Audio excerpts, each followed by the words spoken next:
चलो सभी को गुड मॉर्निंग। आ जाओ, सभी आ जाओ जल्दी से। क्लास शुरू हो गई है। ये अभी रिकॉर्डिंग वाली क्लास चल रही है ना, क्योंकि अभी मैं मतलब जब ये प्रसारित होगी उस दिन मैं बाहर रहूंगा। ठीक है,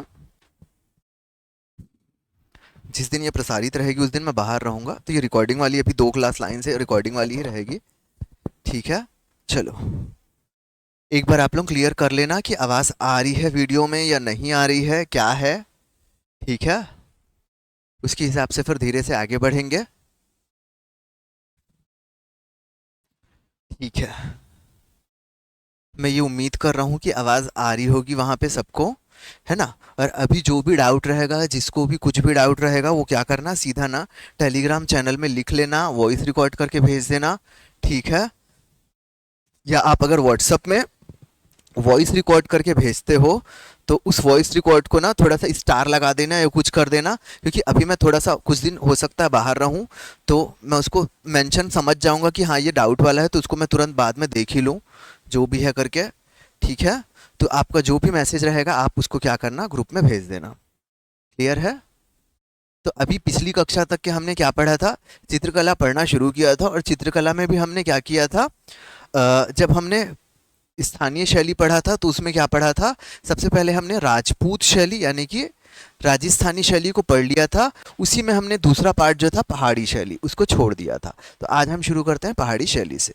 क्लियर है सबको। चलो आगे बढ़ते हैं। पहाड़ी चित्रकला। ठीक है, आप हेडिंग डाल लो, पहाड़ी चित्रकला। पहाड़ी चित्रकला। पहाड़ी चित्रकला। पहाड़ी चित्रकला। पहाड़ी चित्रकला।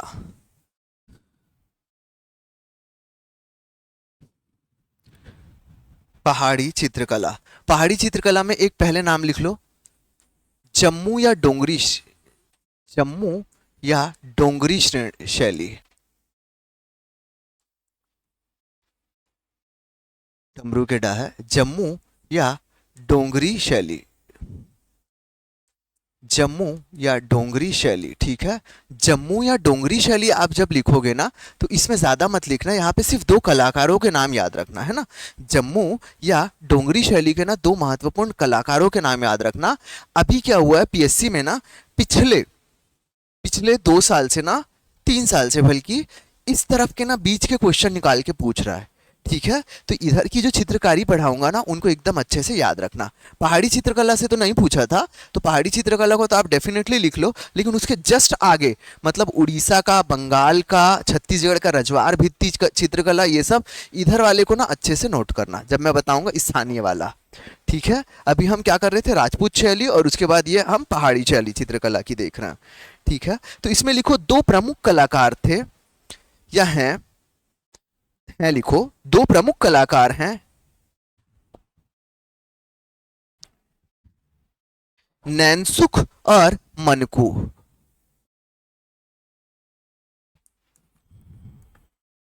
2 प्रमुख कलाकार हैं,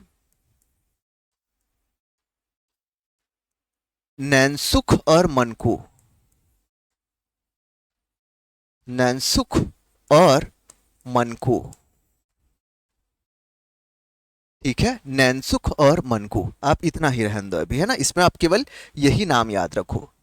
ठीक है, दूसरा आप लिखो कांगड़ा शैली। कांगड़ा शैली, का में आ की मात्रा, कांगड़ा, कांगड़ा शैली। कांगड़ा शैली, आप क्या लिखो, कांगड़ा शैली। दूसरा आप क्या लिखो, कांगड़ा शैली। कांगड़ा शैली के अंदर कुछ लिखने वाली चीजें हैं जिसको आप आराम से लिखते चलो। सबसे पहले लिखो, इस शैली को गोवर्धन सिंह एवं संसार चंद शासक द्वारा संरक्षण प्रदान किया गया। तो याद रखना, इस शैली को संरक्षण किसने किया, एक तो हमारे 2 शासक का नाम लिया है, पहले थे गोवर्धन सिंह और दूसरा संसार चंद। ठीक है, गोवर्धन सिंह और संसार चंद, इन शासकों के द्वारा क्या था, संरक्षण प्रदान किया गया इस शैली को। संरक्षण प्रदान किया गया, संरक्षण प्रदान किया गया इस शैली को। उसमें आगे महत्वपूर्ण पॉइंट लिखो। इस शैली को गोवर्धन सिंह एवं संसार चंद शासक द्वारा क्या दिया गया, संरक्षण प्रदान किया गया। ठीक है, अब इसका विषय देखो, विषय इसके ना काफी अच्छे थे, है ना। विषय लिखो, इसके विषय, इसके विषय, विषय के अंतर्गत आप लिखना, इसमें विषय के अंतर्गत आप लिखना गीत गोविंद, भगवत पुराण, बिहारी की सतसई, 12 मासा, ऐसी सब संग्रह जो शैली थी इसी कांगड़ा चित्र शैली में बनाया गया। ठीक है, बिहारी की सतसई, भगवत पुराण, बिहारी की सतसई, गीत गोविंद, 12 मासा, ये जो 12 मासा संग्रह, ये सब जो है ना, ये संग्रह शैली जो है इसी कांगड़ा चित्र शैली में बनाया गया। ठीक है, इसी कांगड़ा चित्र शैली में बनाया गया है। बिहारी की सतसई, 12 मासा और भगवत पुराण, और एक और चीज क्या है हमारा, गीत गोविंद, ये सब चीज को किस में बनाया गया है, इसी शैली में। किस शैली में, कांगड़ा शैली में बनाया गया है। ठीक है, उसके बाद लिखो बसौली श्रेणी, बसौली, बसौली, बसौली, बसौली श्रेणी, बसौली शैली, इस शैली को राजा कृपाल सिंह द्वारा संरक्षण दिया गया। बसौली शैली, बसौली शैली, बसौली शैली, इस शैली को राजा कृपाल सिंह द्वारा क्या दिया गया, राजा कृपाल सिंह द्वारा क्या दिया गया, संरक्षण दिया गया। बसौली श्रेणी को राजा कृपाल सिंह द्वारा क्या दिया गया, संरक्षण प्रदान किया गया। राजा कृपाल सिंह द्वारा संरक्षण प्रदान किया गया।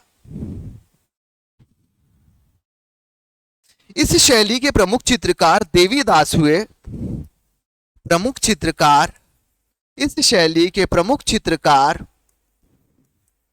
देवीदास हुए, देवीदास हुए, इस शैली के प्रमुख चित्रकार देवीदास हुए, इस शैली के प्रमुख चित्रकार देवीदास हुए।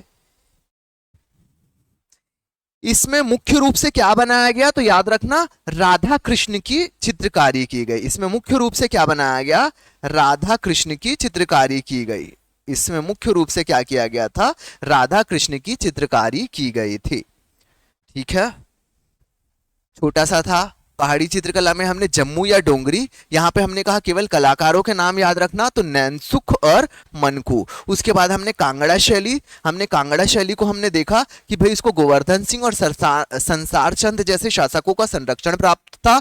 और जो हमारा था भगवत पुराण, भगवत पुराण, उसके बाद गीत गोविंद और 12 मासा, ये बिहारी की सतसई, इन सबको ना उस शैली में ही क्या किया गया, लिखा गया, चित्रकारी किया गया, मतलब कांगड़ा शैली में ही बनाया गया। उसके बाद हमने तीसरा पढ़ा बसौली श्रेणी, इसे राजा कृपाल सिंह द्वारा संरक्षण प्रदान किया गया।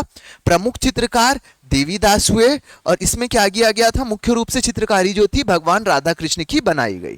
क्लियर है, चलो।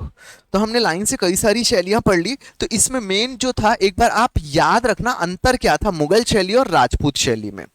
ठीक है, हमने मुगल शैली भी पढ़ी है और हमने क्या पढ़ी है, हमने राजपूत शैली भी पढ़ी है। ठीक है, हमने मुगल शैली भी पढ़ी है और हमने राजपूत शैली भी पढ़ी है। तो मुगल शैली और राजपूत शैली में क्या अंतर था, तो एक बार हम क्या करते हैं, एक 2 खंड का वो बना लेते हैं, 2 पार्ट में बात लेते हैं। एक तरफ हम क्या लिखते हैं, मुगल शैली, और दूसरी तरफ हम क्या लिखते हैं, राजपूत शैली। मुगल शैली और एक तरफ क्या लिखते हैं, राजपूत शैली। एक तरफ हम लिखते हैं मुगल शैली और एक तरफ हम क्या लिखते हैं, राजपूत शैली। ठीक है, मुगल शैली और राजपूत शैली में क्या अंतर था, तो सबसे पहले लिखो मुगल शैली में, मूलतः शैली ईरानी थी जो लघु चित्रकला पर आधारित थी। मतलब मुगल चित्रकारी जो थी उसका जो मेन शैली यूज करते थे ना, नक्काशी नुमा और ये और वो कहीं ना कहीं वो ईरानी शैली थी। और दूसरा क्या था इसमें, क्या था, इन्होंने लघु चित्रकारी को क्या किया था, शुरू किया था। लेकिन जब हम राजपूत शैली की चित्रकारी की बात करते हैं तो ये इनकी शुरुआत किससे हुई थी, भित्ति चित्रकला से। ये बड़ी बड़ी चित्रकला दीवारों पे और बाकी चीजों पे बनाते थे। उसके बाद ये धीरे धीरे धीरे किस में आए, लघु चित्रकला में। ठीक है, तो दोनों में अंतर पहला समझ में आ गया। मुगल क्या था, इनकी शैली ईरानी थी और लघु चित्रकला पर आधारित थी। ठीक है, जबकि राजपूत की क्या थी, आरंभिक रूप से ये बड़ी बड़ी भित्ति चित्रकला बनाते थे और बाद में ये लघु चित्रकारी बनाए जाने लगे। ठीक है, मुगल में लिखो, राजशाही, घर, परिवार, दरबार, युद्ध, ऐसे चित्रण किया जाता था। मुगल चित्रकारी में राजशाही, घर, दरबार, युद्ध, ऐसे इनका चित्रण किया जाता था। जबकि हमारे राजपूत शैली में धार्मिक एवं भक्तिवादी विषय वस्तु थी। ठीक है, धार्मिक एवं भक्तिवादी विषय वस्तु थी। मुगल में लिखना आप, व्यक्ति, वृक्ष एवं पक्षियों का चित्र बनाया गया। मुगल चित्रकारी में लिखो, व्यक्ति, वृक्ष एवं पक्षियों का चित्र बनाया गया। व्यक्ति, वृक्ष एवं पक्षियों का चित्र बनाया गया। व्यक्ति, वृक्ष एवं पक्षियों का चित्र बनाया गया। जबकि राजपूत चित्रकारी में लिखना आप लोग, हिंदू प्रतीक जैसे कमल, हंस इत्यादि का प्रयोग किया गया। हिंदू प्रतीक जैसे कमल, हंस इत्यादि का प्रयोग किया गया। ठीक है, मुगल और राजपूत शैली समझ में आ गई। मुगल शैली में हमने बेसिकली क्या देखा कि ये मेन क्या था, इसका जो शैली की मूल थी वो ईरानी शैली से वो संबंधित थी और ये क्या थे, लघु चित्रकला बनाते थे। ठीक है, ये लघु चित्रकला बनाते थे और इनके चित्रकला का विषय जो होता था यूजुअली घर, परिवार, दरबार, युद्ध था। ठीक है, घर, परिवार, युद्ध और दरबार था। और साथ ही इसमें क्या चित्रकारी हुई थी, मतलब इसमें यह चित्रकारी भी हुई थी कि पक्षियों के, मानव के, फूल के, ये सब चीजों के आदि, मतलब वृक्ष, पक्षियों का, ये सब का चित्र ज्यादा बनाया गया। जबकि अब हम राजपूत में आ गए तो राजपूत में हमने देखा इन्होंने अपनी चित्रकारी कहां से शुरू की थी, भित्ति चित्रकला से शुरू की थी। मतलब बड़ी बड़ी दीवारों पर चित्र बनाते थे और बाद में ये भी क्या करने लग गए, लघु चित्रकला बनाने लग गए। ठीक है, इन्होंने लघु चित्रकला बनाना शुरू कर दिया और इनकी जो विषय वस्तु होती थी मूलतः क्या होती थी, धार्मिक और भक्तिवादी होती थी। ठीक है, इन्होंने हिंदू प्रतीक चिन्ह जैसे कमल, हंस, ये सब आदि का चित्र ज्यादा बनाया। क्लियर, दोनों में डिफरेंस समझ में आ गया, दोनों में डिफरेंस समझ में आ गया। ठीक है ना, चलो यहां तक समझ में आ गया। चलो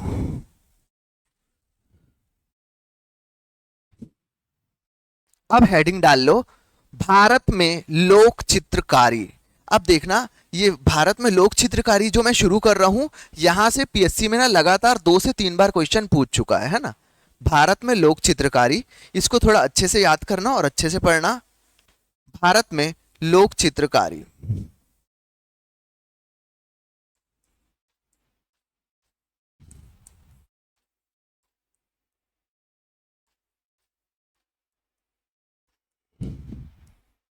भारत में लोक चित्रकारी, भारत में लोक चित्रकारी।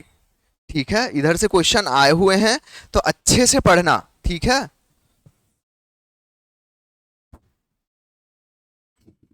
ठीक है, चलो यहां से सबसे पहले हम शुरू करते हैं मधुबनी चित्रकला से।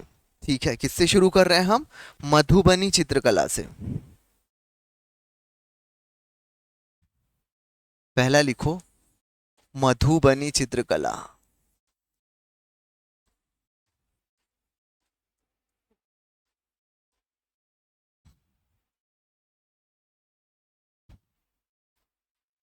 मधुबनी चित्रकला, सबसे पहले लिखो मधुबनी चित्रकला।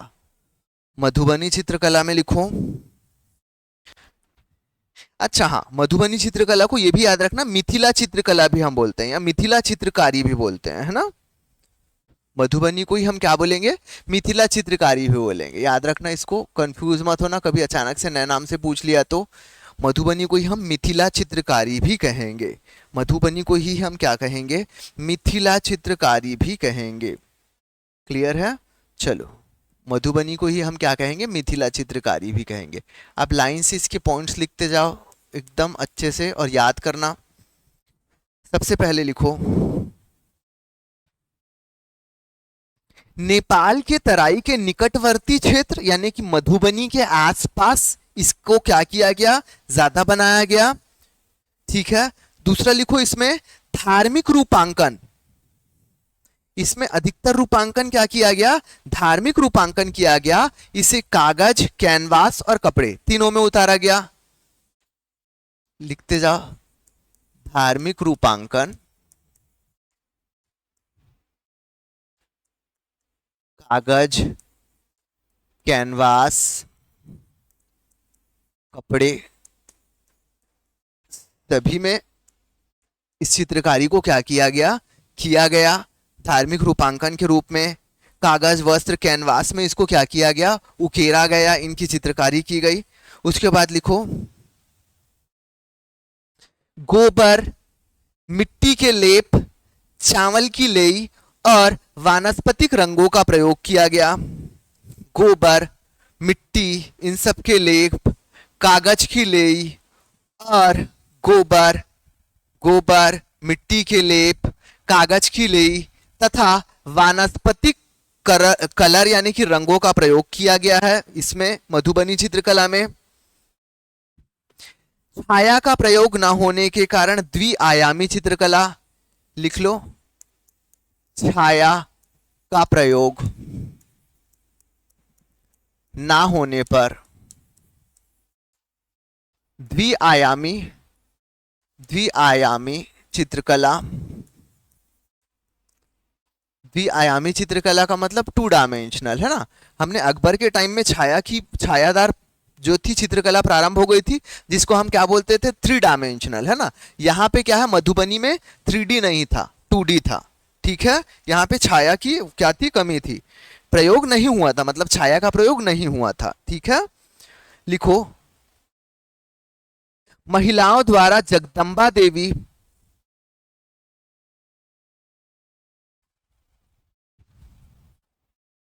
इन्हें राष्ट्रीय पुरस्कार मिला। महिलाओं द्वारा जगदम्बा देवी, जिन्हें मतलब इन्होंने प्रचार किया, प्रसार किया, राष्ट्रीय पुरस्कार भी प्राप्त किया। उसके बाद लिखो, विशिष्ट भूभाग तक ही सीमित रही, विशिष्ट भूभाग तक ही सीमित रही, विशिष्ट भूभाग तक ही सीमित रही, विशिष्ट भूभाग तक ही सीमित रही।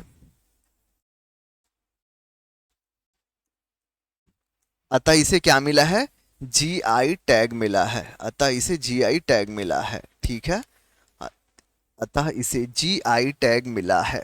GI tag, geographical identification. ठीक है, ज्योग्राफिकल आइडेंटिफिकेशन की प्रतिष्ठा इसे क्या हुई है, प्राप्त हुई है। जीआई टैग इसे प्राप्त हुआ है, मतलब जो जीआई, ज्योग्राफिकल आइडेंटिफिकेशन की प्रतिष्ठा इसे क्या हुई है, प्राप्त हुई है।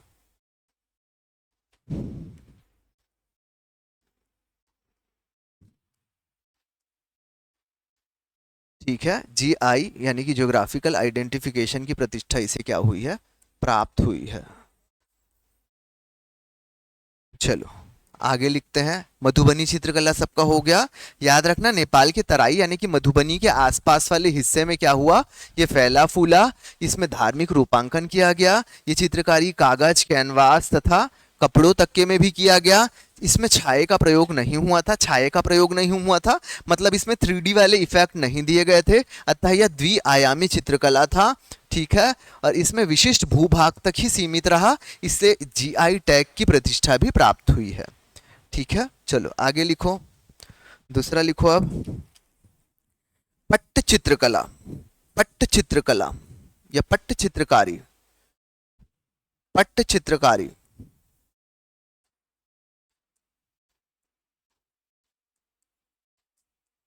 पट्ट चित्रकला या पट्ट चित्रकारी, पट्ट चित्रकला या पट्ट चित्रकारी, इसमें आप लिखो ये ओडिशा में, पुणी ओडिशा में फैला। यह चित्रकारी वस्त्र पर की जाती थी। यह चित्रकारी वस्त्र पर की जाती थी। पट्ट वस्त्र का ही पर्यायवाची रूप है। पट्ट मतलब उड़ीसा के क्षेत्र में यह चित्रकारी फैली, यह वस्त्र पर की जाती थी। जगन्नाथ व वैष्णव मत मुख्यतः धार्मिक रूपांकन था। मतलब इस चित्रकारी में मुख्यतः कपड़ों पर धार्मिक रूपांकन किया जाता था। वैष्णव और क्या बोलते हैं जगन्नाथ, जगन्नाथ और वैष्णव मत को मानने वाले लोग इसको क्या किए, इस चित्रकारी को ज्यादा किए। ठीक है, ये कपड़े में की जाने वाली चित्रकारी थी और याद रखना मुख्यतः धार्मिक रूपांकन किया गया। ठीक है, अगला लिखो पटुआ कला। पटुआ कला, पटुआ कला, पटुआ कला, पटुआ कला, पटुआ चित्रकारी या पटुआ कला, जो आपको सही लगे वो लिखो। पटुआ कला या पटुआ चित्रकारी, इसमें लिखो ये बंगाल के क्षेत्र में फैला। ये चित्रकारी या चित्रकला जो है बंगाल के क्षेत्र में रहा। इसे कागज और वस्त्र दोनों में किया जाता है।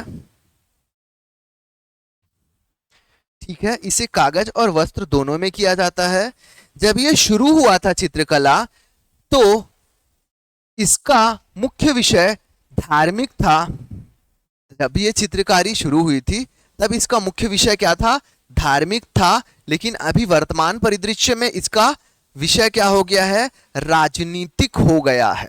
ठीक है, वर्तमान में इसका राजनीतिक बोल सकते हो, सामाजिक मुद्दे की ओर क्या करते हैं, ध्यान आकर्षण करते हैं। तो पहले जो था, जब ये पटुआ चित्रकारी हुई थी तब उस समय मुद्दा धार्मिक रहता था।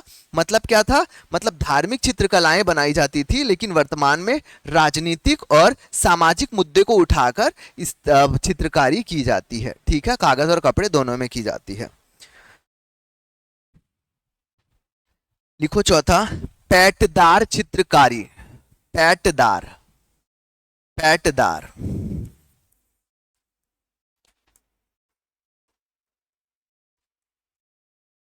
पैटदार चित्रकारी, पैटदार चित्रकारी, ये झारखंड में आदिवासी समुदाय द्वारा किया जाता था। ये मां मनसा बंगाली देवी से संबंधित है चित्रकारी। झारखंड पैटदार चित्रकारी, इसको लिख लो थोड़ा सा, हो सकता है आ सके। पैटदार चित्रकारी झारखंड आदिवासी समुदाय द्वारा।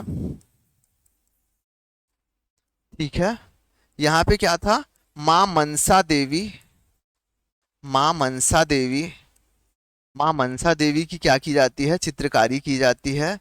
मां मनसा देवी की क्या की जाती है, ये मां मनसा मतलब बंगाल की एक देवी है, बंगाली देवी है। मां मनसा देवी से संबंधित लिख दो, मां मनसा देवी से संबंधित,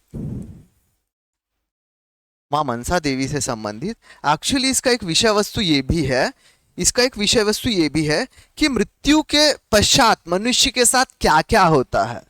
मृत्यु के पश्चात मनुष्य के साथ क्या होता है, मृत्यु के पश्चात मनुष्य के साथ क्या होता है। मृत्यु के पश्चात मनुष्य के साथ क्या होता है, इस तरह की चीजों को क्या किया जाता है, चित्रकारी से दिखाया जाता है या ऐसा बनाया जाता है। ठीक है, और याद रखना ये चित्रकारी अभी क्या है, विलुप्ति की कगार पर आ गई है। ये चित्रकारी विलुप्ति की कगार पर आ गई है। ठीक है, पैटदार को याद रखना, झारखंड में है। मां मनसा देवी बंगाली एक देवी है, उनसे संबंधी है। इसका विषय वस्तु ये रहता है कि मृत्यु के पश्चात मनुष्य के साथ क्या होता है। इन सारी चीजों को ध्यान में रख के चित्रकारी की जाती है। और याद रखना ये चित्रकारी अब क्या है, विलुप्ति की कगार पर आ गई है। ये चित्रकारी विलुप्ति की कगार पर आ गई है।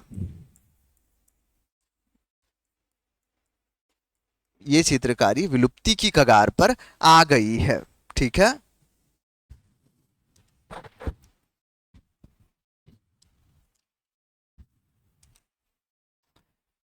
अगला लिखो कालीघाट चित्रकारी। काली घाट चित्रकारी, काली घाट चित्रकारी, लिखो काली घाट चित्रकारी, काली घाट चित्रकारी, काली घाट चित्रकारी। ठीक है, काली घाट ये भी बंगाल की तरफ की चित्रकारी है, 19वीं शताब्दी की। इसमें जल रंगों का प्रयोग किया जाता है और मेन विषय जो रहता है धार्मिक और सामाजिक भावनाएं व्यक्त करने हेतु व्यंग्य चित्रकलाएं रहती है, व्यंग्य चित्रकलाएं रहती है ना, व्यंग्य चित्रकलाएं रहती है। मतलब सामाजिक मुद्दों को प्रकट करने के लिए या धार्मिक चीजों को प्रकट करने के लिए ये क्या करते हैं, व्यंग्यात्मक तरीके से कुछ चित्रकारी करते हैं। जैसे कुछ किसी चीज का उपहास करना हो और उसको एक अच्छे तरीके से करके ना वो लोग व्यंग्य के माध्यम से क्या करते हैं, ये चित्रकारी को आगे बढ़ाते हैं। ठीक है, अगला लिखो कलमकारी चित्रकला। कलमकारी चित्रकला ये आंध्र प्रदेश की है। इससे सूती वस्त्र पर हाथ से किया जाता है। अगला लिखो थंग का चित्रकला, थंग का चित्रकला, थंग का चित्रकला ये क्या है, सिक्किम का है। इसमें प्राकृतिक रंगों का प्रयोग किया जाता है और यह थंग का किससे है, बौद्ध धर्म से संबंधी है, बौद्ध धर्म से संबंधी है। अगला लिखो वर्ली चित्रकला, वर्ली चित्रकला, वर्ली चित्रकला गुजरात और महाराष्ट्र की सीमा पर है। इसमें त्रिभुज, वृत्त, वर्ग ये सब की आकृतियां बनाई जाती है और ये दीवारों पर भी बनाई जाती है, वस्त्रों पर भी बनाई जाती है। इसमें भी प्राकृतिक रंगों का प्रयोग किया जाता है और सामान्यतः उत्सव के अवसर पे इस चित्रकारी को की जाती है। वर्ली, वर्ली याद रखना महाराष्ट्र और गुजरात की सीमा वाला क्षेत्र है, वहां पे ये चित्रकारी वर्ली चित्रकारी की जाती है। वर्ली चित्रकारी गुजरात और महाराष्ट्र की सीमा क्षेत्र में प्रचलित है। ठीक है, इस चित्रकारी को सामान्यतः किसी उत्सव के अवसर पर क्या जाता है, किया जाता है।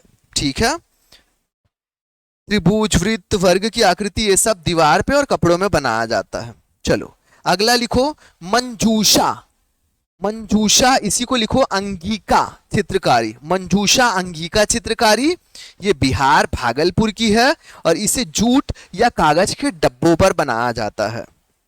इसे जूट या कागज के डब्बों पर बनाया जाता है, इसे जूट या कागज के डब्बों पर बनाया जाता है, इसे जूट या कागज के डब्बों पर बनाया जाता है, इसे जूट या कागज के डब्बों पर बनाया जाता है,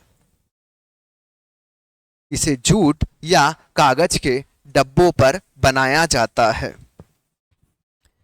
अगला लिखो रजवार चित्रकला, रजवार चित्रकला, रजवार सुन के याद आया ये कहां का है,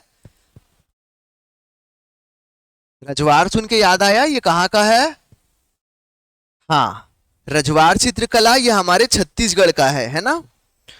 चलो तो रजवार चित्रकला थोड़ा सा स्वयं से पढ़ना, अगली क्लास में रजवार चित्रकला और जो आधुनिक चित्रकला जो है उसके बारे में मैं आपको लिखा दूंगा। ठीक है, तो चित्रकला वाला पूरा पोर्शन जो है हमारा खत्म हो जाएगा। ठीक है, चलो आज की क्लास को यहीं पे मैं क्या कर रहा हूँ, विराम दे रहा हूँ। आप सभी को शुभ दिवस, मिलते हैं फिर अगली कक्षा में।